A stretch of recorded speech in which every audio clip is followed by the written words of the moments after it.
नमस्ते दोस्तों। कल हमारे देश में दो महत्वपूर्ण घटना हो चुकी है। Number 1, Bihar and Maharashtra. जो बिहार में मुजफ्फरपुर में घटना हुई, वहां पे कुछ तालाब जैसी सिचुएशन के अंदर हमारा इमरजेंसी हेलीकॉप्टर लैंड हो चुका है। हमारा हेलीकॉप्टर लैंड हो चुका है और जो हेलीकॉप्टर में जो कुछ ये थे पर्सन थे वो सेफ है। पर जो पुणे में जो हुआ महाराष्ट्र के, वहां पे 2 पिलोट और एक इंजीनियर, तीनों भी उनकी डेथ हो चुकी है। तो ये ऐसी घटनाएं आपत्तिजनक है। जो हमें पुणे से जो खबर मिली कि वो मतलब जो फॉग रहता है सवेरे का, मतलब फॉग मतलब वो अपने को अपने आंखों के समान मतलब ऐसी धुआं धुआं दिखता है आसमान में वैसी। तो हेलीकॉप्टर हिल स्टेशन के अगल बगल गया होगा।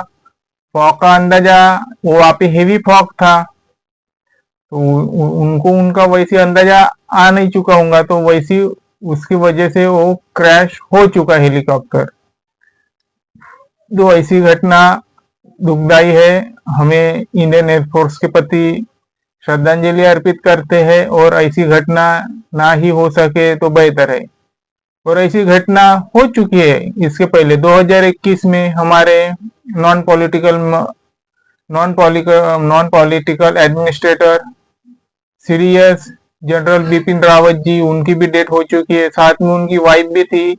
इतने बड़े कमांडर जो कि यूनियन सेक्रेटरी लेवल के इक्विवेलेंट की उनकी जॉब थी, तकरीबन यूनियन मिनिस्टर के इक्विवेलेंट के लेवल उनकी जॉब थी। क्या हुआ? उनका हेलीकॉप्टर क्रैश हो चुका कोयम्बटूर में, और वो और कुछ उनके साथी और उनकी पत्नी भी गुजर चुकी, जो कि हमारे देश के लिए सर्विस करते हैं। हमारे देश के लिए सीडीएस जो है, तीनों भी सेनाओं के कमांड जो सीडीएस के हाथों में रहती है। जो अगर हमारे सीडीएस ही मतलब हमारे सीडीएस के साथ ही ऐसी हो सकता है, तो हमारे जो पॉलिटिकल ये है एडमिनिस्ट्रेटर, उनके साथ भी होने की संभावना रहती है।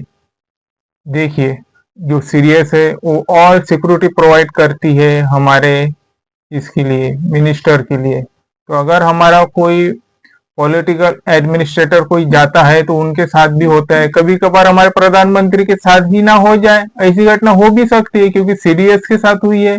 और मैं एग्जांपल देना चाहूंगा, 2024 का ही है शायद, ईरान में हेलीकॉप्टर क्रैश हो चुका है। इब्राहिम रईसी मर चुके हैं, वहां के जो प्रेसिडेंट है या वाइस प्रेसिडेंट है वो भी मर चुके हैं। तो ऐसी चीजें ना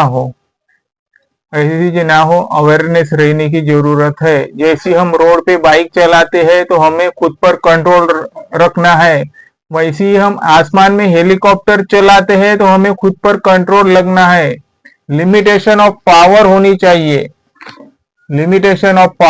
चाहिए, कैसी भी हेलीकॉप्टर ना चलाए। हम माहिर होते हेलीकॉप्टर चलाने में, ऐसी पेलोड भी ना सोचे, क्योंकि हम कभी कभार देखते हैं जो खुद को मतलब बहुत फास्ट गाड़ी चलाता है, तो कब तक फास्ट गाड़ी चलाएगा, एक ना एक बार तो ठोक ही देगा किसी ना किसी को, अगर वो हाई स्पीड में रहेगा तो। वैसे ही हमारे जो इंडियन एयरफोर्स के जो ये है पिलोट है, उनको भी मैं कुछ बताना चाहूंगा कि मतलब अवेयरनेस के साथ चलिए, इसको खेल गम्मत ना समझे। आपके ऊपर अन्य की जिम्मेदारियां रहती है, फिर वो कोई भी हो। कभी कभार हमारे यूनियन मिनिस्टर भी, स्टेट मिनिस्टर भी आना जाना करते हेलीकॉप्टर से, एरोप्लेन से। तो ये ऐसी अवगत रहने की जरूरत है सभी को, और हो सके तो पायलट ने भी अवेयरनेस रहने की बहुत जरूरत है। तो ये ऐसी बात है, हम तो दुआ करते हैं कि ऐसी प्रॉब्लम्स ना हो पाए, क्योंकि हमारे देश की फरमाइश ही हमारे पॉलिटिकल और नॉन पॉलिटिकल लेजिस्लेटर्स के ऊपर डिपेंडेंट है। फिर वो डिस्ट्रिक्ट लेवल पे म्यूनिसिपैलिटी रहो, म्यूनिसिपल कारपोरेशन रहो, या फिर स्टेट लेवल पे स्टेट मिनिस्टर रहो या यूनियन लेवल पे यूनियन मिनिस्टर रहो, हम सबको अवेयरनेस रहने की जरूरत गिरती है।